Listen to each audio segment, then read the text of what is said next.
पर फोकस कर रहे हैं और दूसरी तरफ एक इकोसिस्टम है जो बहुत परेशान है। वो इतना परेशान है कि पीएम मोदी के विदेश दौरों पर और उनके भाषण पर फप्तियां कस रहा है, बहुत मसरूफ है उसमें। सच ये है कि पीएम मोदी ने इंडोनेशिया, ऑस्ट्रेलिया और न्यूजीलैंड के दौरे में कई ऐतिहासिक डील्स पर साइन किया है। भारत के पक्ष में ये डील्स है। एक बहुत बड़ी डील ऑस्ट्रेलिया के साथ रही, यूरेनियम आपूर्ति समझौते वाली, जिसे भारत की पिछली 2 दशकों से सफलतापूर्वक मेहनत ने महत्वपूर्ण सामरिक और ऊर्जा कूटनीतिक उपलब्धि के उस ब्रैकेट में ला दिया है। और इसे समझिए कि अगर हमने ऑस्ट्रेलिया को इस बात के लिए मना लिया है, भारत कितना मजबूत और सशक्त इससे होगा।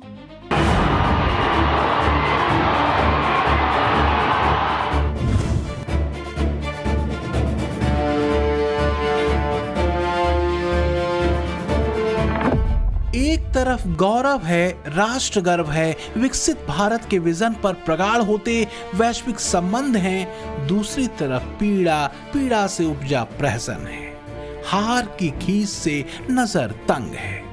तो क्या कांग्रेस तंग नजर से पीएम मोदी के विदेश दौरे पर तंज कसने में लगी है? पीएम मोदी की विदेश यात्राओं की लिस्ट चस्पा करते कांग्रेस नेता सुप्रिया श्रीनेत ने एक्स पर पोस्ट किया। उन्होंने लिखा कि भारतीयों को विदेश यात्रा न करने के लिए कहने के बाद उन्होंने खुद पिछले 57 दिनों में 11 देशों की यात्रा की है। सुप्रिया श्रीनेत पीएम मोदी के विदेश दौरों को छुट्टियों से भरी गर्मियां बताती हैं, तो जवाब बीजेपी की तरफ से मिलता है। यह प्रधानमंत्री जी भी टूर में गए, राहुल गांधी जी भी टूर में गए। प्रधानमंत्री जी देश को जिता के आए और राहुल गांधी जी बंद कमरे में जरूर, मैं लिख के देता हूं, पता आप लगाइए, जरूर बंद कमरे में षड्यंत्र रच रहे होंगे कि जो अच्छे काम नरेंद्र मोदी जी के नेतृत्व में हुआ है, किस प्रकार से उसमें भंग डाला जाए। तो क्या वाकई कांग्रेस का छिद्रान्वेषण ही उसे खुद के अन्वेषण से दूर कर रहा है? वैसे एक्सपर्ट कहते हैं कि कांग्रेस आहत है, उसकी पीड़ा किसी भी पैमाने के पार जा चुकी है। रही सही कसर उसके गंभीर और जियोपॉलिटिक्स की अच्छी खासी समझ रखने वाले नेता मोदी डॉक्ट्रिन की तारीफ करके पूरी कर देते हैं। पिछले दिनों कांग्रेस के वरिष्ठ नेता और सांसद शशि थरूर ने मोदी के 12 साल के कार्यकाल की तारीफ करते एक आर्टिकल लिखा, जिसमें मोदी को नेहरू, इंदिरा की कतार में रखते हुए उन्होंने लिखा कि आजादी के बाद भारत के 3 सबसे प्रभावशाली नेताओं में मोदी निसंदेह उनके साथ खड़े हैं। मोदी की विरासत भी उन्हीं की तरह भारत की राह तय करेगी। बस ऐसी ही टिप्पणियां एक इकोसिस्टम को बेचैन कर देती हैं, और शायद कुछ कांग्रेसी नेताओं को भी। वैसे बेचैन कोई और भी है। भारत और ऑस्ट्रेलिया के बीच हुए ऐतिहासिक यूरेनियम करार के बाद ये है ट्रंप के चेलों मुनीर शहबाज के अराजक राज वाला पाकिस्तान। बेचैनियां इधर भी बढ़ी हुई।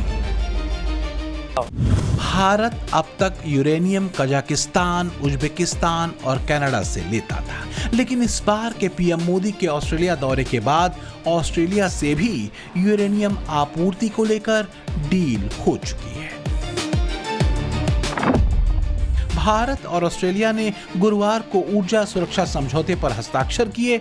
इससे ऑस्ट्रेलियाई यूरेनियम का शांति उद्देश्यों के लिए भारत में आयात करने का रास्ता साफ हो गया। दोनों देशों के बीच हुआ ऐतिहासिक ऊर्जा समझौता, और अब ऑस्ट्रेलियाई यूरेनियम भारत आएगा। न्यूक्लियर एनर्जी के क्षेत्र में आज हमने एक महत्वपूर्ण समझौता किया है। इससे ऑस्ट्रेलिया से भारत को यूरेनियम सप्लाई का मार्ग खुलेगा और हमारे क्लीन एनर्जी के उद्देश्यों को नई ताकत मिलेगी। तो कांग्रेस उसके नेताओं को भले ये डील और पीएम मोदी के 3 देशों के दौरों पर हुई तमाम डील्स बेमानी लगे, लेकिन सच ये है कि पाकिस्तान से लेकर चीन तक में मोदी के विदेश दौरों से टेंशन बढ़ी हुई है। दुनिया भर के एक्सपर्ट कह रहे हैं कि मोदी भारत 2047 के रोड मैप पर मोदी डॉक्ट्रिन को लाइट की स्पीड से दौड़ा रहे हैं और इसमें एक बड़ा जियोपॉलिटिकल केंद्र है इंडो पैसिफिक। पीएम मोदी की 3 देशों की यात्रा चीन को इंडो पैसिफिक में काउंटर करने के बड़े दाव के तौर पर देखा जा रहा है। मैं समझाती हूं कैसे। सबसे क्रूशियल तो है वो ब्रह्मोस बेल्ट, जो बीते कुछ सालों में पीएम मोदी ने इंडो पैसिफिक के कई देशों के साथ डील करके तैयार की है।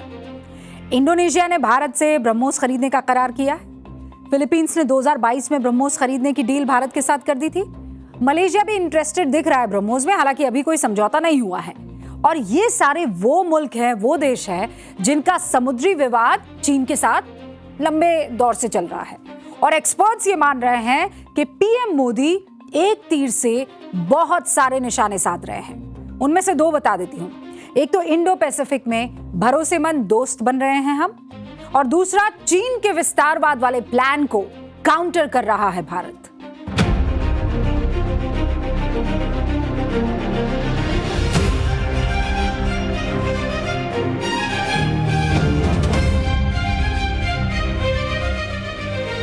जनवरी 2026 से 12 जुलाई 2026 तक पीएम मोदी 6 विदेश यात्राओं पर जा चुके हैं, जिनमें से कुल 13 देशों का दौरा उन्होंने किया। 7 से 8 फरवरी को मलेशिया का दौरा, 25 से 26 फरवरी को इजराइल का दौरा, 15 से 20 मई के बीच यूएई, नीदरलैंड, स्वीडन, नॉर्वे और इटली का दौरा, 13 से 18 जून में फ्रांस और स्लोवाकिया का दौरा, 27 से 29 जून को सेशल्स और 6 से 11 जुलाई के बीच इंडोनेशिया, ऑस्ट्रेलिया और न्यूजीलैंड का दौरा। माननीय प्रधानमंत्री जी का 3 देशों का गमन रहा। माननीय प्रधानमंत्री जी इंडोनेशिया, ऑस्ट्रेलिया और न्यूजीलैंड गए। उससे पहले वो सेशल्स भी गए थे।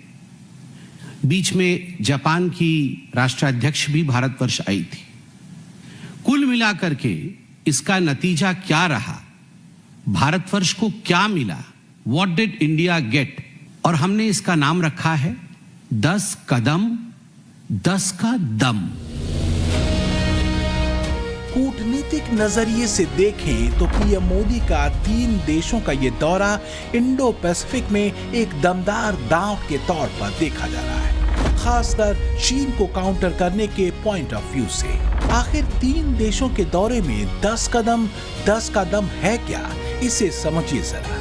पीएम मोदी के इस दौरे से भारत ऑस्ट्रेलिया रक्षा साझेदारी को नई धार मिली है, इंडो पैसिफिक में भारत को रणनीतिक बढ़त मिली है, क्रिटिकल मिनरल्स और यूरेनियम सहयोग मजबूत हुआ है, इंडोनेशिया के साथ डिफेंस साझेदारी का विस्तार हुआ, भारत इंडोनेशिया समुद्री सुरक्षा सहयोग मजबूत हुआ, न्यूजीलैंड के साथ मुक्त व्यापार समझौता वार्ता को गति मिली, इंडो पैसिफिक में साझा रणनीतिक कोऑर्डिनेशन बढ़ा, आतंकवाद के खिलाफ तीनों देशों का साझा समर्थन हासिल हुआ और रक्षा नौसैनिक अभ्यास और सुरक्षा सहयोग को बढ़ावा मिला, और इसके साथ ही शिक्षा, इनोवेशन और तकनीक में नए सहयोग समझौते तीनों देशों के साथ भारत के हुए।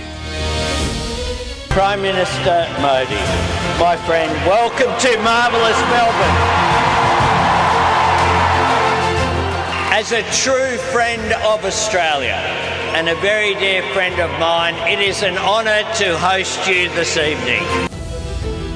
इंडोनेशिया के सर्वोच्च नागरिक सम्मान बिंतांग आदिपूर्णा से सम्मानित किए जाने के बाद पीएम मोदी विदेश में सबसे ज्यादा सर्वोच्च सम्मान पाने वाले प्रधानमंत्री बन चुके हैं। पीएम मोदी को अब तक 35 देशों के सर्वोच्च सम्मान से नवाजा जा चुका है। इंडोनेशिया की जमीन से ही पीएम मोदी ने विस्तारवाद बनाम विकासवाद के सूत्र वाक्य के साथ एक तरह से इंडो पैसिफिक में भारत के नजरिए को साफ कर दिया है। भारत दुनिया का वो देश है जो विस्तारवाद नहीं, विकासवाद की नीति पर चलता है। और इसलिए हम भारत में कहते हैं, सबका साथ सबका विकास, together with all, development for all. आज मैं यही मंत्र, यही भावना लेकर इंडोनेशिया के आप सभी सांसद सदस्यों के बीच आए। तो क्या चीन इसी भाषा से बिलबिलाया हुआ है? जिनपिंग के स्ट्रिंग ऑफ पर्ल्स को टूटते देखकर क्या चीन बेचैन हो उठा है? चीन की टेंशन या कहें घबराहट की वजह ब्रह्मोस चक्रव्यूह है, जिसने ऑपरेशन सिंदूर में पाकिस्तानी एयरफोर्स और आर्मी सेंटर्स पर तबाही के ऐसे सिग्नेचर मार्क्स छोड़े हैं जो सारी दुनिया ने देखे।